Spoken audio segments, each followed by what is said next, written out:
नमस्कार मित्रों, मैं डॉक्टर आई.पी. सिंह। आप लोगों के आग्रह पर बीए पार्ट थर्ड और एमए फाइनल के बच्चों या एमए प्रीवियस में जहां निबंध पढ़ाया जाता है, एक वीडियो लेकर के हाजिर हूं। कई बच्चों ने आग्रह किया कि सर एक दो निबंधों के माध्यम से हमें बताइए कि निबंध की आलोचना कैसे करते हैं। कहानी, उपन्यास, नाटक या एकांकी तुलना में आप लोगों के मन में निबंध और आलोचना को लेकर के पता नहीं क्यों एक भय सा होता है। ऐसा नहीं है।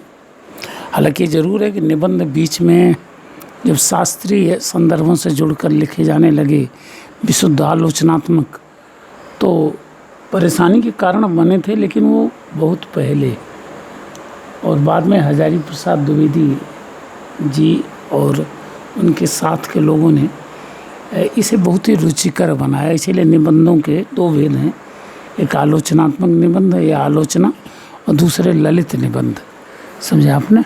तो इनको आप पढ़ें तो इनमें कहानी जैसा आपको रस मिलेगा। हालांकि कहानी जैसा पूरा आनंद तो नहीं दे सकते हैं, लेकिन क्योंकि इनमें विचारों को स्थापित करना मूल उद्देश्य होता है, तो यह निबंध ऐसा एक आदर्श निबंध है।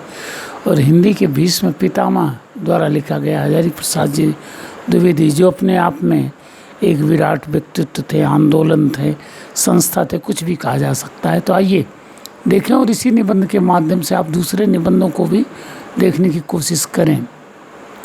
आचार्य हजारी प्रसाद द्विवेदी लिखित कुटज निबंध का मूल्यांकन।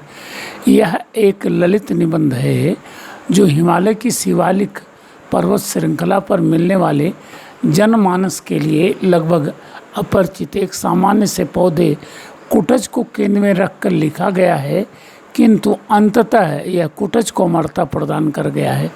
वस्तुतः द्विवेदी जी का अभिनव रचनाधर्मी व्यक्तित्व एवं कृतित्व इस निबंध में मुखर हो उठा है, जिसमें कुटज को केंद्र में रखकर उन्होंने अपने गहन अध्ययन को, अपनी भाषा की बहुज्ञता को, एक सुयोग्य शिक्षक की दक्षता को और व्यापक अनुभव को ललित शैली में समायोजित कर अपने चिर परिचित जीवन दर्शन की प्रभावी प्रस्तुति की है।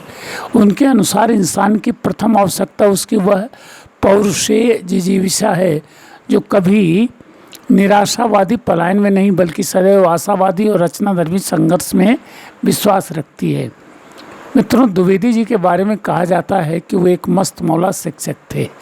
छात्रों के मध्य अध्यापन करते समय वो न जाने कितने विस्तार में चले जाते थे, परंतु शायद विषय वस्तु की पृष्ठभूमि विनिर्मित करके उसकी मूल संवेदना को सहज ही छात्रों के अंतर्मन में स्थापित कर देने की उनकी यही शैली थी।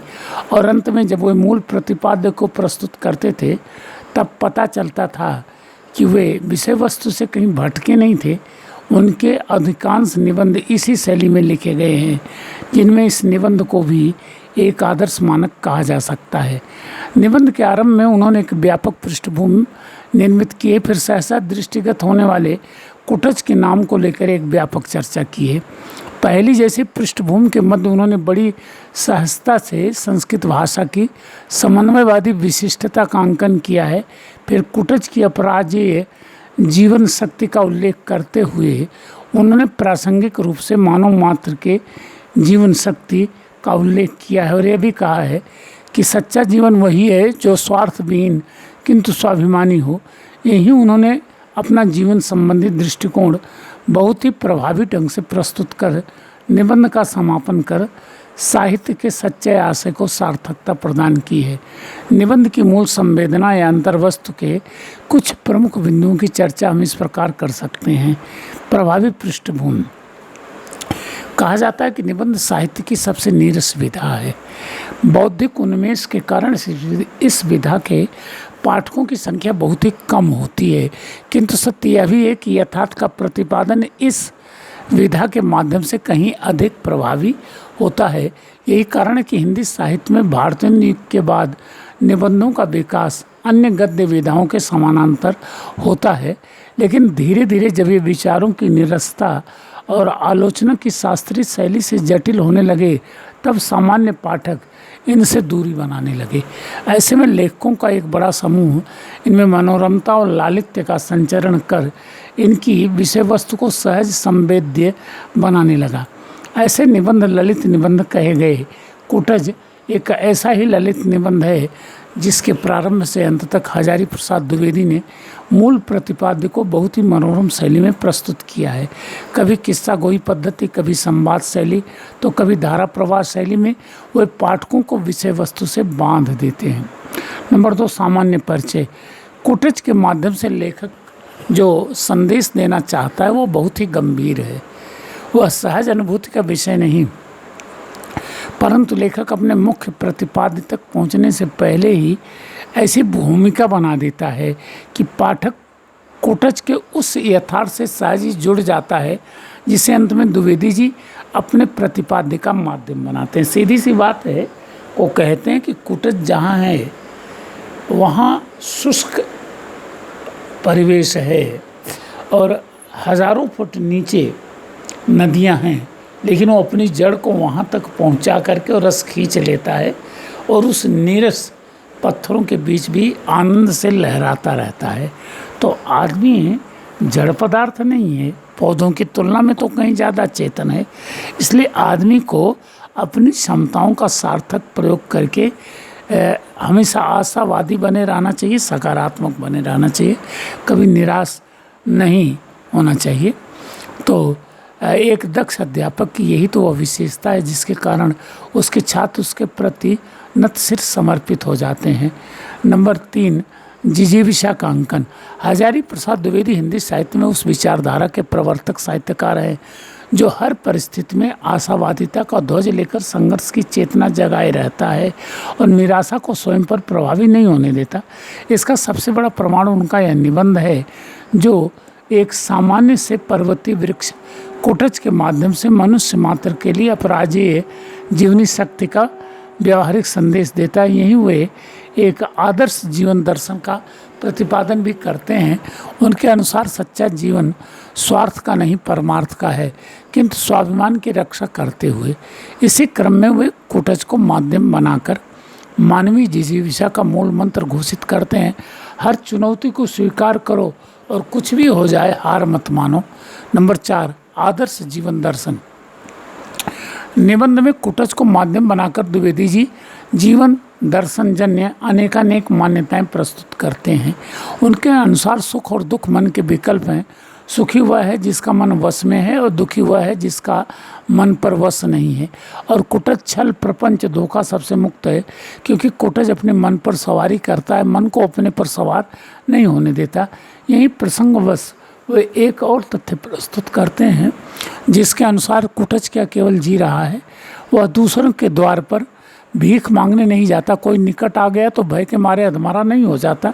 नीति और धर्म का उपदेश देता नहीं फिरता। अपनी उन्नति के लिए अफसरों का जूता नहीं चाटता। अंगूठियों की लड़ी नहीं पहनता। दांत नहीं निपोड़ता। बगले नहीं झाँकता। जीता है और शान से जीता है। काहे वास्ते, किस उद्देश्य से, कोई नहीं जानता, मगर कुछ बड़ी बात है। नंबर 5, भाषा शैली। द्विवेदी जी संस्कृत और हिंदी के साथ अनेक भारतीय भाषाओं के मर्मज्ञ विद्वान थे। मित्रों, आशय है पाली प्राकृत अपभ्रंश का। इस निबंध में उनकी इस योग्यता का स्थान स्थान पर प्रमाण मिलता है। साथ ही उन्होंने व्यावहारिक धरातल पर अंग्रेजी एवं अरबी फारसी के शब्दों का भी व्यावहारिक प्रयोग किया है। कुटज शब्द के मूल स्रोत की उनकी घोषणा कि यह शब्द भारतीय आर्य भाषा से परे किसी और भाषा का हो सकता है प्रभावित करती है। साथ ही उनके गहन अध्ययन का प्रतिपादन तो न जाने कितनी बार हुआ है। एक तथ्य यह भी कि वे शुक्ल जी जैसी ललित शैली का भी स्थान स्थान पर प्रयोग कर भारतीय महापुरुषों कालिदास, रहीम, भीष्म, जनक आदि को भी नमन कर जाते हैं। सामान्यतः एक श्रेष्ठ निबंध के लिए विषय एवं परिवेश के अनुसार समास, व्यास, धारा प्रवाह एवं विक्षेप शैली का प्रयोग संगत माना जाता है। इस निबंध में इन चारों का यथास्थान सार्थक प्रयोग हुआ है। यही कारण है कि एक गहन विषय वस्तु और गंभीर प्रतिपाद्य बहुत ही सरल एवं सुबोध कलेवर में अभिव्यक्त हो गया है। इस प्रकार निष्कर्ष रूप में कहा जा सकता है कि द्विवेदी जी यदि साहित्य का लक्ष्य मानवीय जिजीविषा को जीवंत एवं संघर्षशील, स्वाभिमानी एवं स्वार्थहीन बनाने की शिक्षा एवं प्रेरणा देना मानते हैं, तो वे अपने उद्देश्य में सर्वथा सफल रहे हैं। अपने प्रतिपाद्य के कारण यह निबंध केवल द्विवेदी जी का ही नहीं, हिंदी निबंध साहित्य की एक विशिष्ट धरोहर माना जाता है। तो आशा है मित्र कि इस वीडियो से आपको निबंधों के अध्ययन की एक राह दिखाई पड़ेगी और आप आसानी से दूसरे निबंधों की भी आलोचना कर सकें। अच्छा लगे तो वीडियो को लाइक करें, सब्सक्राइब करें, मित्रों को भी सूचना दें और जो परीक्षाएं होने जा रही हैं उनमें आशावादी बन के एग्ज़ाम दें अच्छे बच्चे की तरह और अच्छा रिजल्ट लावें। और विशेष करके हमारे भरतपुर संभाग के जो बच्चे, उनसे आग्रह है कि हमें यूनिवर्सिटी को एक नई दिशा देनी है। हमारे बीसी साहब बहुत ही रचनाधर्मी हैं और वो चाहते हैं कि उनके कार्यकाल में हमारी यूनिवर्सिटी एक आदर्श यूनिवर्सिटी बन जाए। तो इन्हीं अपेक्षाओं के साथ आप सभी को बहुत बहुत धन्यवाद। Thank you.